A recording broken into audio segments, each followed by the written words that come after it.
Şef Oktay Usta, sen neler yapmışsın böyle? Tuzlu kurabiye sever misiniz? Buyurun, birlikte yapalım mı bu güzel kurabiyeyi? Çıtır çıtır oldu.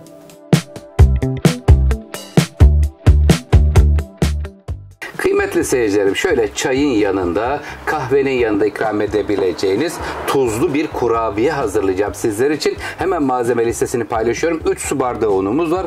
200 gram tereyağı veya diğer yağlardan tercih edebilirsiniz. Yarım çay bardağına yakın sıvı yağ var. 1 tatlı kaşığı toz şeker, 1 paket kabartma tozu, 1 tane yumurtanın akı hamurunda sarısı üzerinde olacak. 1 tatlı kaşığı da tuzumuz olacak. 3. bardak unu burada hemen karıştırma kabının içine alıyorum. Sevgimizi veriyoruz. Besmelemizi çekiyoruz. Sevdiklerimizi düşünüyor ve kurabiyemizi hazırlamaya başlıyoruz. Bismillahirrahmanirrahim. Efendim burada tuzu verdikten sonra kabartma tozunu veriyorum. Ver Ayşem.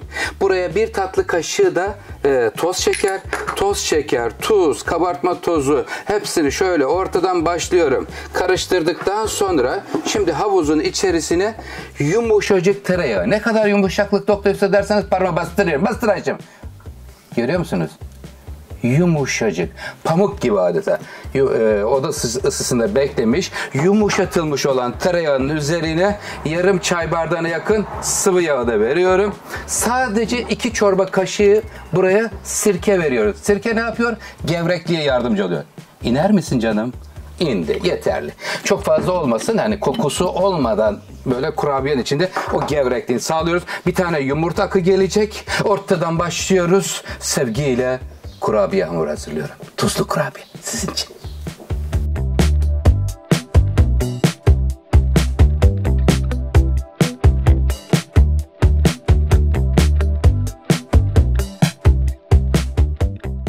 Kurabiye hamurumuzun kıvamı ortaya çıktı. Kıymetli seyircilerim, artı 3 kaşık un ilave ettim içerisine. Yumuşacık bir kıvamda bir hamur. Gayet güzel, başarılı oldu. Şimdi hamuru çok yoğurmuyoruz. Çünkü yoğurursak elimizin ısısıyla birlikte içindeki tereyağı erimeye devam eder. Hemen şöyle bir streç filmi alacağız. Streç filmi alıyoruz, buzdolabına koyalım.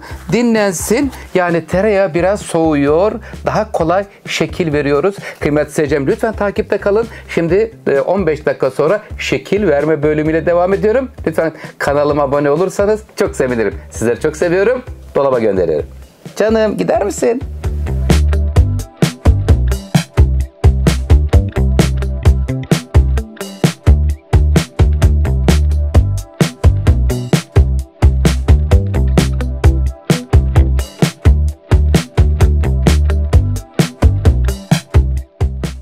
Hamurumuzdan ceviz büyüklüğünde kopartıyoruz kıymetli seyircilerim. Hemen şöyle tezgahta avuç içerisinde hamuru fitil haline getiriyoruz. Toplamda un ölçüsü 4 su bardağı koyarsanız yeterli olur. Buzdolabına koyun. Buzdolabında biraz beklesin. Kolay şekil alabilmesi için. Bakın, görüyor musunuz?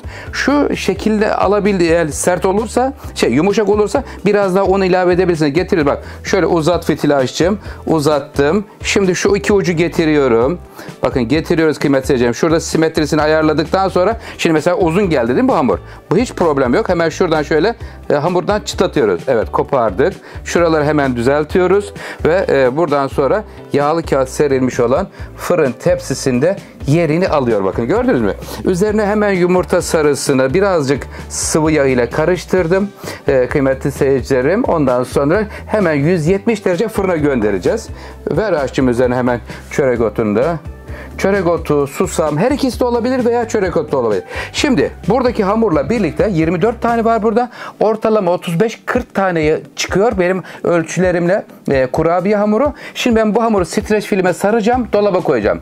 Bir hafta içinde isterseniz çıkartıp şekil verebilirsiniz veya alternatif olarak dondurucuya koyabilirsiniz. Çözüldükten sonra şeklini veriyorsunuz. Bu şekle getirdikten sonra verin fırına. Her zaman için kurtarıcınız olacak. Sevgiyle gidiyor. Efendim, Oktay Usta'dan bir kurabiye tarifi. Çayın, kahvenin yanında servis edebileceğiniz sevgiyle gidiyor efendim. Kanalıma abone olursanız çok mutlu olurum. Sizlerin desteğiyle kanalımız efendim 1 milyonu geçti. Hedefimiz 2 milyon.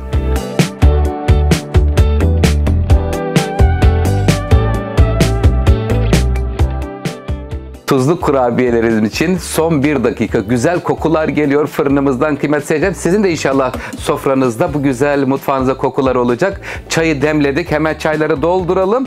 Fırından aldığımız gibi sıcak sıcak, taze taze efendim Oktay Usta'dan tuzlu kurabiye tarifi. Lütfen yorumlara yazın. Hangi tarifleri istiyorsanız sizler için hazırlamaya devam edeceğim. Hangi ülkeden, hangi şehirden seyrediyorsanız yorumlarınızı bekliyorum. Fırından sevgiyle geliyor. Gelir misin canım? Sevgiyle gel.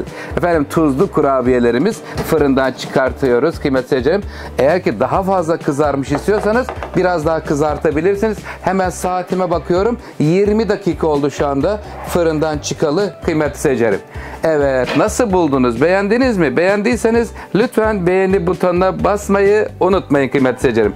Sizleri çok seviyorum. Sofralarınız bereketli olsun. İyi insanlar sofranızda olsun. Hoşça kalın, sağlıklı kalın. Afiyet olsun. Buyurun efendim.